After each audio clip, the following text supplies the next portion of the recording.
बहुत ही पुण्यभागी प्राणियों को यह सत्संग सुनने को प्राप्त होता है।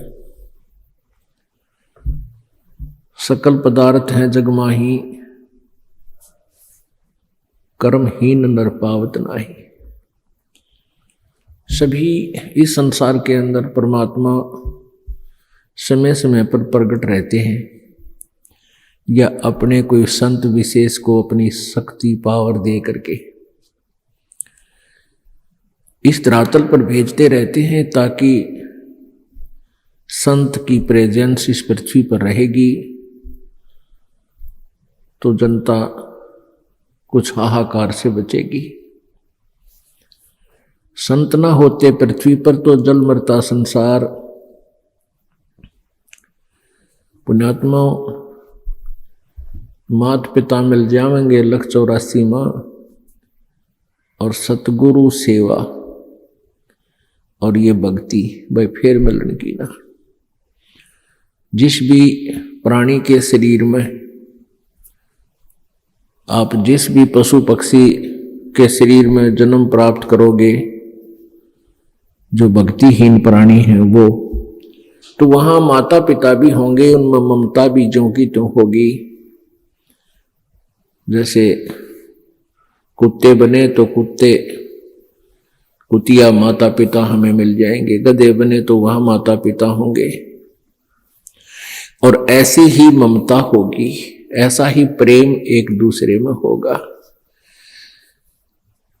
तो पुण्यात्मा परमात्मा यही बताना चाहते हैं कबीर देव जी कि तुम सांसारिक क्रियाओं को इतना महत्व देते हो कि सत्संग में भी नहीं पहुंच पाते हो।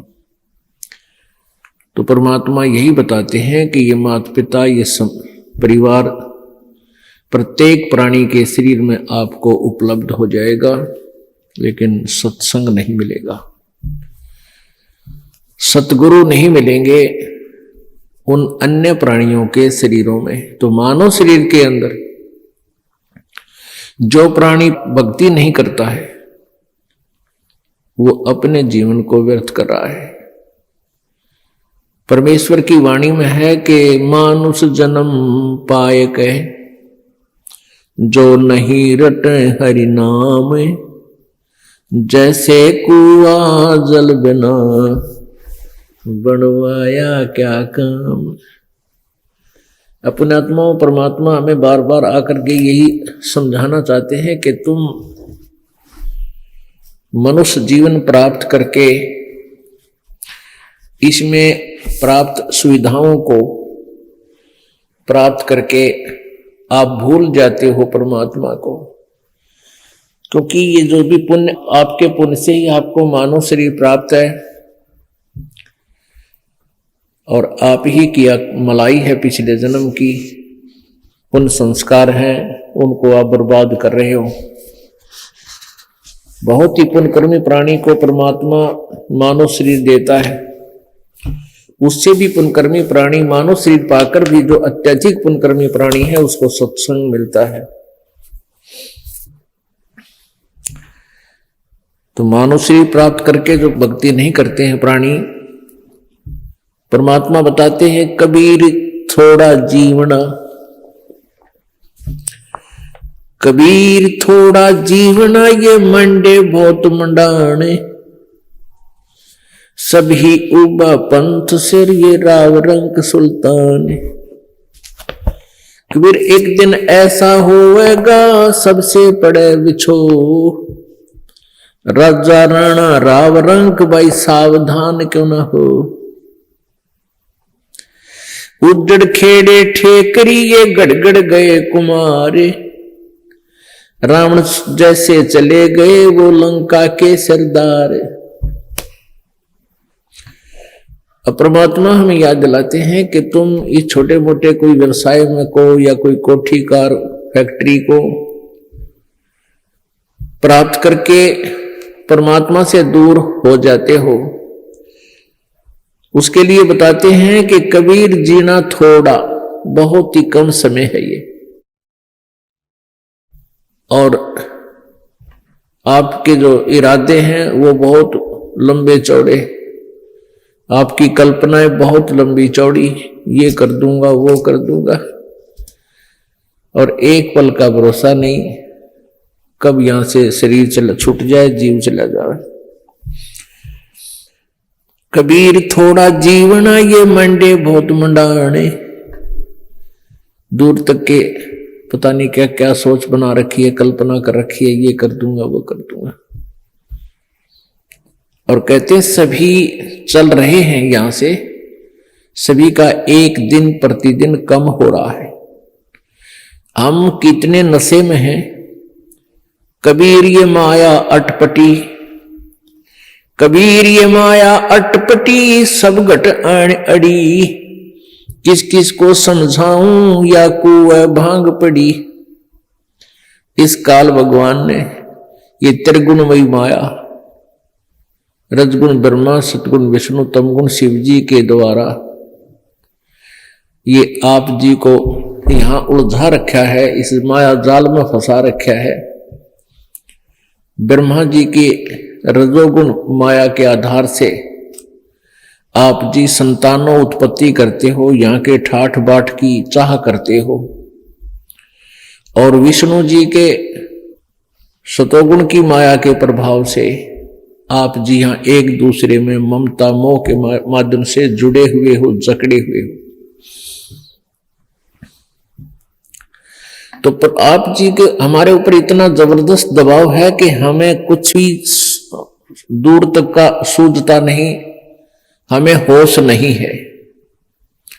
इस त्रिगुणमयी माया की भांग का नशा हमारे ऊपर इतना प्रभावित है कि हमें अपनी मौत दिखाई नहीं देती। परमात्मा याद दिलाते हैं, जैसे कोली रेजा बुने और बुनते आवे ओड़े, ऐसे लेखा तेरे जीवन का कुछ दौड़ सके तो दौड़े। जिस प्रकार पहले, आजकल तो फैक्ट्रियां बन गई, ये मशीन ऐसी आ गई जो कपड़े फटाफट बुन देती हैं। पहले हाथ से कपड़ा बुना करते थे, लंबे लंबे धागे बांध लिया करते थे, उसको खड्डी बोलते थे, और पतला सा धागा होता है, उस धागे को उन धागों में से हाथ से निकाला करते थे, एक मैनुअली हैंडल करके एक हाथ से ऐसे एक नली सी होती थी, उसके अंदर से निकाल देते, एक एक धागा ऊपर नीचे करके, फिर दूसरा धागा ऐसे लाते थे, फिर ऐसे लाते थे, फिर ऐसे लाते थे, और इतने पतला धागा होता है और इतना लंबा उसका थान बोलते थे। एक बहुत लंबा थान लगभग 50-60 फुट का वो तैयार हो जाता है। यानी उस पतले से धागे से बार बार ऐसे चलने से वो अंत आ जाता है, वो कब थान इतना लंबा पूरा हो जाता है, उसका एंड हो जाता है। इसी प्रकार आप जी का जो जीवन है, ये प्रतिदिन एक धागा आपका इसमें प्रवेश हो रहा है, और एक दिन वो भी आएगा जिस दिन आपके जीवन का उत्थान कंप्लीट होगा।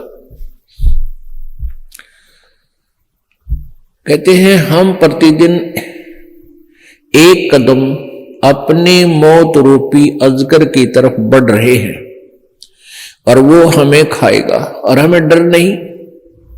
तो ऐसी हालत नशे वाले प्राणी की होती है, वो चाहे शेर के जा चिपके और वो सांप भी पकड़ ले, क्योंकि उसमें नशा है, उसको पता ही नहीं तू कर क्या रहा। तो इस नशे को कैसे हटाया जाएगा? ये सत्संग रूपी एंटीबायोटिक कैप्सूल खा के, फिर इनसे आपका जो त्रिगुणमयी माया के द्वारा प्रभाव आपके ऊपर हुआ है वो खत्म हो जाएगा, वो नाम मात्र सा रह जाएगा, और धीरे धीरे आप अपने भविष्य की चिंता करने लगोगे। मौत बिसारी बावले अचरज किया कोने, तन माटी में मिल जाएगा जो आटे में लौण। परमात्मा कहते हैं तो मौत भूल गया, तने कितना बड़ा आश्चर्य कर रखा है।